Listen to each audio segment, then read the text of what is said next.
এজন্য হাদিস শরীফ থেকে শোনাচ্ছি, মুসলমান হৃদয়ের কান দিয়ে শোনাব।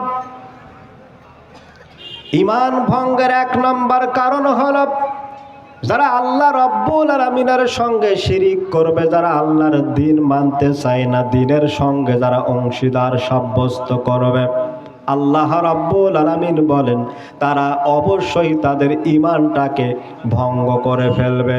বলেন নাউজুবিল্লাহ।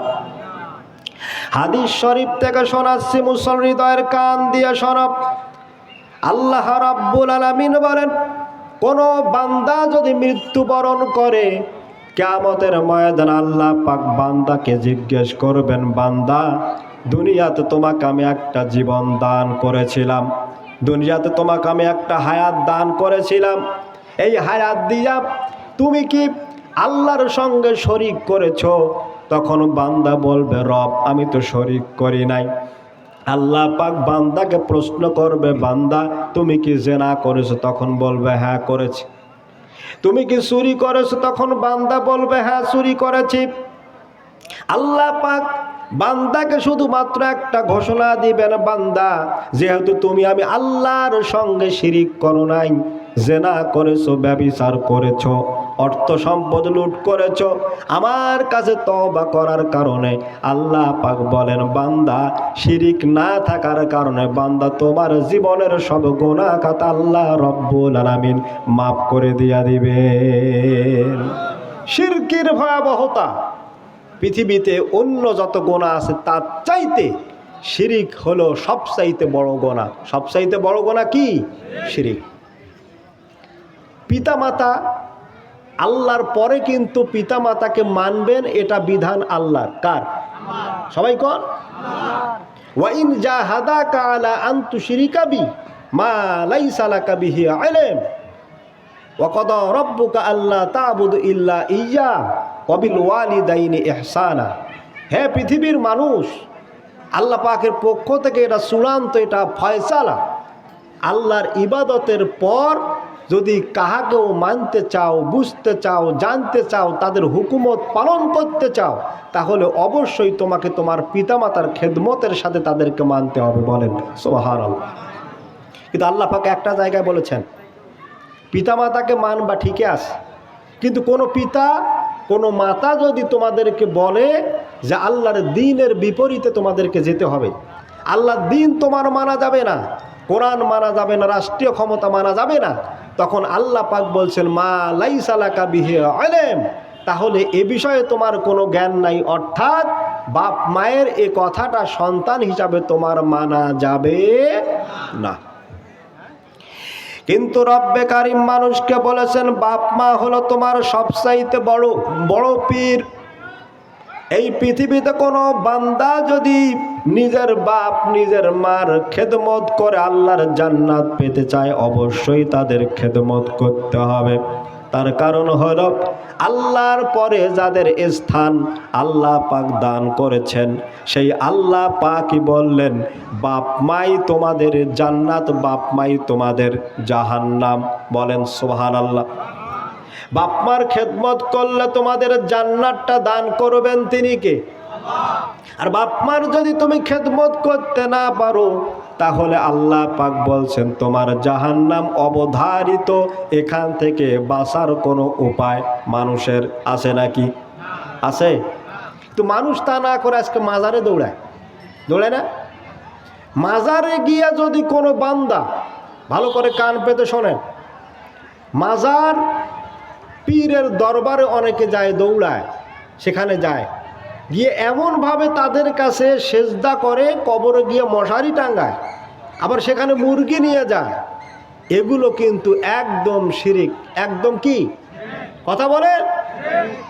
আল্লাহ পাক বলছেন শিরিক থেকে যতক্ষণ তুমি মুক্ত হতে পারো না, ততক্ষণ পর্যন্ত তোমার ঈমানটাকে তুমি রক্ষা করতে পারবা না।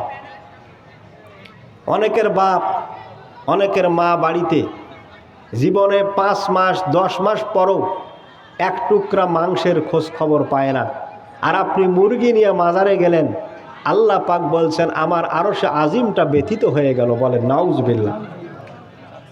আর কোনো মানুষ যদি মুরগি জবাই করে রান্না বান্না করে নিজের বাপ নিজের মার সামনে যদি উপস্থাপন করে, আল্লাহ পাক বলেন আমার আরশে আজিমটা খুশি হয়ে যায়। সুবহানাল্লাহ। এজন্য মুস্তাজাবুদ দাওয়াত আল্লাহর নবী ঘোষণা দিয়েছেন, এই পৃথিবীতে তিনজনের দোয়া আল্লাহ রাব্বুল আলামিন কবুল করে নেন।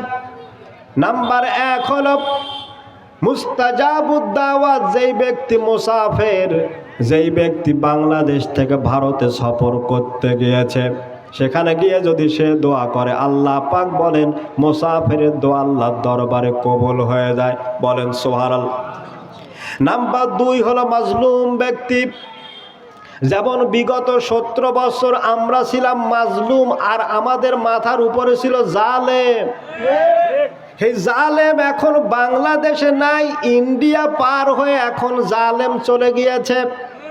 আল্লাহ পাক বলেন আমরা মাজলুম, আমরা তাহাজ্জুদ পড়ে চোখের পানি ছেড়ে দিয়া ভুট্টা খেতে আখ খেতে নিজের জীবনটাকে ধারণ করে আমরা দোয়া করেছি, রব আমাদেরকে এই জুলুমের শিকার থেকে আমাদেরকে তুমি বাঁচিয়ে দাও।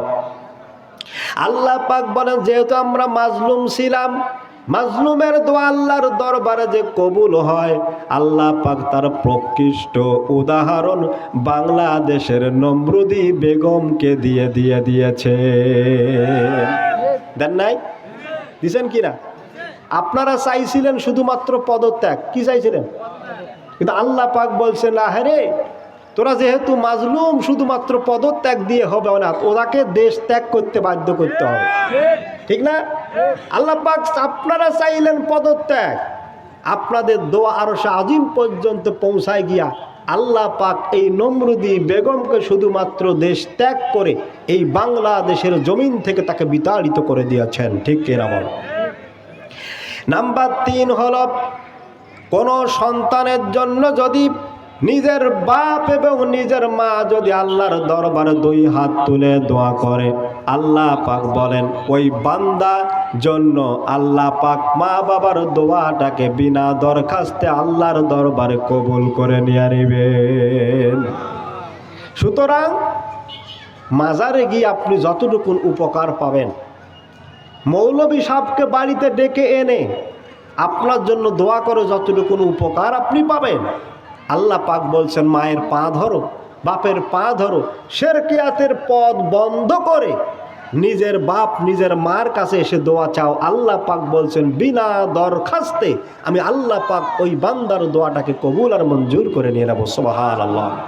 এই জন্য সম্মানিত ভাইয়েরা, শিরকিয়াতের পথ যতদিন পর্যন্ত কোনো মুসলমান পরিত্যাগ করতে পারে নাই, ততদিন পর্যন্ত ওই মুসলমানের ভাগ্য সুপ্রসন্ন থেকে শুরু করে মুসলমানের ইমানটা রক্ষা করা কোনো দিন সহজ হবে না, বরং কঠিন হয়ে যাবে। ঠিক না? এজন্য সম্মানিত ভাইরা বলছিলাম যে ইমান ভঙ্গের 10টা কারণের মধ্যে প্রথম কারণ হলো অবশ্যই যারা শিরিক করবে, আল্লাহ পাক বলছেন তার ইমানটা আর ঠিক থাকবে না, বরং তার ইমানটা কি হবে? ভঙ্গ হয়ে যাবে। এবার নাম্বার 2, যারা আল্লাহ এবং বান্দা, আমাদের মাথার উপরে যিনি আছেন তিনি কে? সবাই চিল্লায় বলেন আল্লাহ। আর আমরা হলাম তার মাখলুক, তার বান্দা। আল্লাহ হলেন খালেক, আমরা হলাম মাখলুক। তাহলে ইমান ভঙ্গের 2 নাম্বার কারণে আল্লাহ পাক বলছেন যেই খালেক আমার মাথার উপরে আছে আর আমরা হলাম মাখলুক, তার মানে আমাদের মাঝখানে কিন্তু আর কেউ নাই, আছে? কিন্তু মাঝখানে আছে তাদের, যেমন হিন্দু পাড়া, বৌদ্ধ, খ্রিস্টান, বিভিন্ন ধর্মাবলম্বী যত মানুষ এ পৃথিবীতে আল্লাহ পাক তৈরি করেছেন, যারা আল্লাহকে মানেন না, তাদের কাছে শুধুমাত্র একটা ধারণা আছে যে আল্লাহ এবং বান্দার মাঝখানে যারা মূর্তি পূজা করে, তারা ওই মূর্তিটাকে আল্লাহর মতো আল্লাহ মনে করে। বলেন নাউজুবিল্লাহি মিন যালিক।